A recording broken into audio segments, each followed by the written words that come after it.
Bonsoir maman. Bonsoir.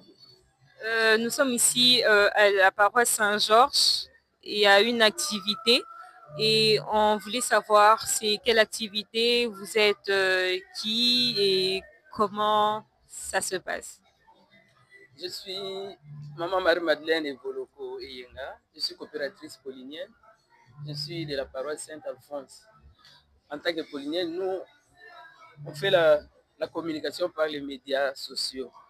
Alors, la paroisse Saint-Georges a profité de clôturer sa journée de la femme, aujourd'hui bien qu'arrêtée, par la restitution de ce qui s'est passé à la Cinco le 22 mars. Et pendant l'activité, vous avez parlé plus de la femme, de la jeune fille, le rôle de la fille qui n'est pas seulement de servir les autres, mais c'est aux mamans d'aussi responsabiliser les garçons au même titre que la fille. Oui, effectivement, cette journée, c'était une journée de réflexion sur la femme dans ces moments difficiles que traverse le pays.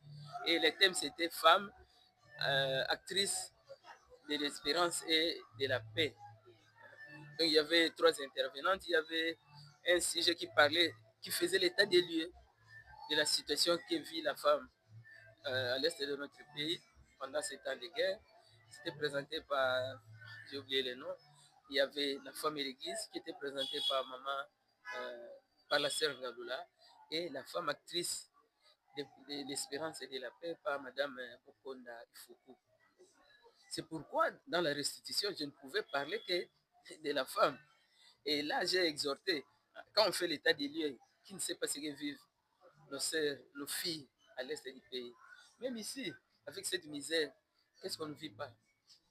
Donc, qu'on le veuille ou pas, la journée de la femme, ça ne peut pas se terminer. Le combat de la femme ne peut pas s'arrêter parce que les problèmes de la femme restent actuels. Depuis les temps immémoriaux, la femme est toujours dans les difficultés. C'est pourquoi j'ai présenté tout ce qui se passe là-bas. Il y a les viols, il y a même une image, là j'ai parlé de l'image qui circule de la jeune fille avec sa sœur au dos. Elle est à l'école parce qu'elles ne sont restées que les deux là. Elle n'a personne où laisser sa sœur. Donc ça, ce sont des choses qui doivent interpeller. Et la Cinco, je l'ai dit là-bas, nous, on doit soutenir notre église. Qu'on le veuille ou pas, cette église se bat pour nous. Ils savent que la Cinco, nos pères, les évêques, savent que nous passons un moment difficile. Alors ils se sont dit, on doit sensibiliser la femme. Et c'est ce qui s'est fait. On parle, on vous montre l'état des lieux. Et là, j'ai profité pour dire que les mamans doivent rompre cette chaîne-là, cette spirale où c'est la fille qui fait tout. Cette éducation est dépassée. Maintenant, c'est tout le monde. Puisque quand on a abordé la femme et l'église, on a dit que la différence originelle, elle est seulement au niveau des sexes. Tout ce qui est venu s'ajouter, c'est nous-mêmes. Ce sont les coutumes, c'est tout ce qu'on a voulu ajouter pour faire plaisir à l'homme ou pour l'homme qui se fasse plaisir, qui existe.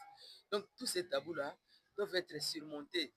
Évidemment, c'est difficile de le faire brusquement, mais les garçons doivent savoir éduquer sa fille, doivent savoir respecter sa sœur, et la sœur aussi doit savoir respecter les garçons. Parce que les filles, elles sont là bloquées à la maison. Mais il n'y a pas que les filles qui vont se faire engrosser, il y a les garçons qui engrossent. Donc c'est ce que je disais, cette éducation doit se faire pour tout le monde. Les mamans, les parents doivent savoir montrer aux jeunes gens, attention, si tu vas avec une fille et qu'elle dit non, tu arrêtes. Non, c'est non. On ne continue pas, ainsi de suite.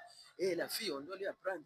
Attention, il y a ça, ça, ça, pour que nous puissions vivre dans une société où tout le monde est responsable. C'est pas parce qu'on a peur que la fille se fasse engrosser que ça va aller mieux. Non. Ça, c'était une parenthèse que j'avais mise dans les débats. Mais j'ai voulu faire voir que l'église, notre église a besoin de notre soutien. Pas seulement mes mamans, les, tous les chrétiens de Kinshasa. J'ai parlé du thème de cette année, la redevance. Nous devons soutenir l'Église.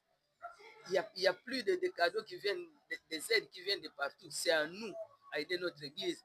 Et là, je disais, ma bonza, 500 francs. Il y a même des gens qui vont déposer 100 francs. Ce n'est pas un enfant, mais une grande personne qui va déposer. Qu'est-ce que l'Église va en faire? Et quand l'Église va chercher des subventions ailleurs, on est les premiers à critiquer, alors que l'Église doit vivre, l'Église a des charges à supporter. Donc c'était dans ce sens-là. Mais pour ce qui est du troisième point, la femme actrice de l'espérance, j'ai dit au maman, on n'a qu'à voir ce qui s'est passé aux États-Unis avec l'esclavage. Ces femmes-là n'ont pas baissé les bras. Il y a eu des femmes révolutionnaires qui ont outrepassé ce qui était prescrit. On ne devait pas dépasser, on ne devait pas monter dans les bus de blanc, mais ces femmes-là sont montées.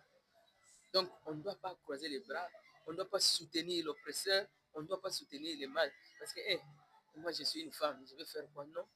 On est là, la femme, on l'a définie, c'est le pilier, c'est le soutien, c'est cette tendresse-là, c'est la douceur, c'est le dévouement.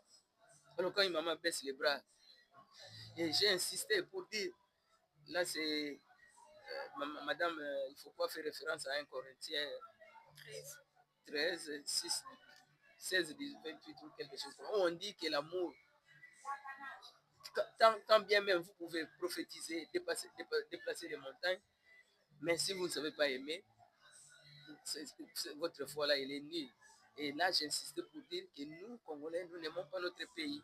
Nous devons aimer ce pays, cet amour patriotique. Autant nous, les mamans, nous aimons nos enfants, nous devons aussi aimer notre pays. Puisqu'on a vu des mamans qui soutenaient les rebelles, qui allaient là-bas qui allaient acheter des histoires pour les rebelles et les ramener à la forêt, tout ça. Dans ce moment-là, il n'y a pas d'amour. Il n'y a pas d'amour pour le pays. À Ukraine, on a vu les mamans qui donnent leurs enfants pour qu'ils aillent se battre pour le pays. Et comment ces femmes-là sont debout, vont debout pour se battre pour leur pays. Donc c'était un peu ça, pour réveiller la femme, qu'elle ne se sente pas désespérée. Et dans tout ça, il y a l'espérance. Il faut espérer. Nous sommes dans l'année jubilaire, l'année de l'espérance. Il n'y a que ça qui peut nous aider. Si on ne croit plus à rien, c'est que tout est fini. Et j'ai terminé par dire, une femme qui n'a rien est rien. Parce que souvent on revient sur l'autonomisation, l'autonomisation, ça la terme était. Non, c'est pour éveiller les femmes.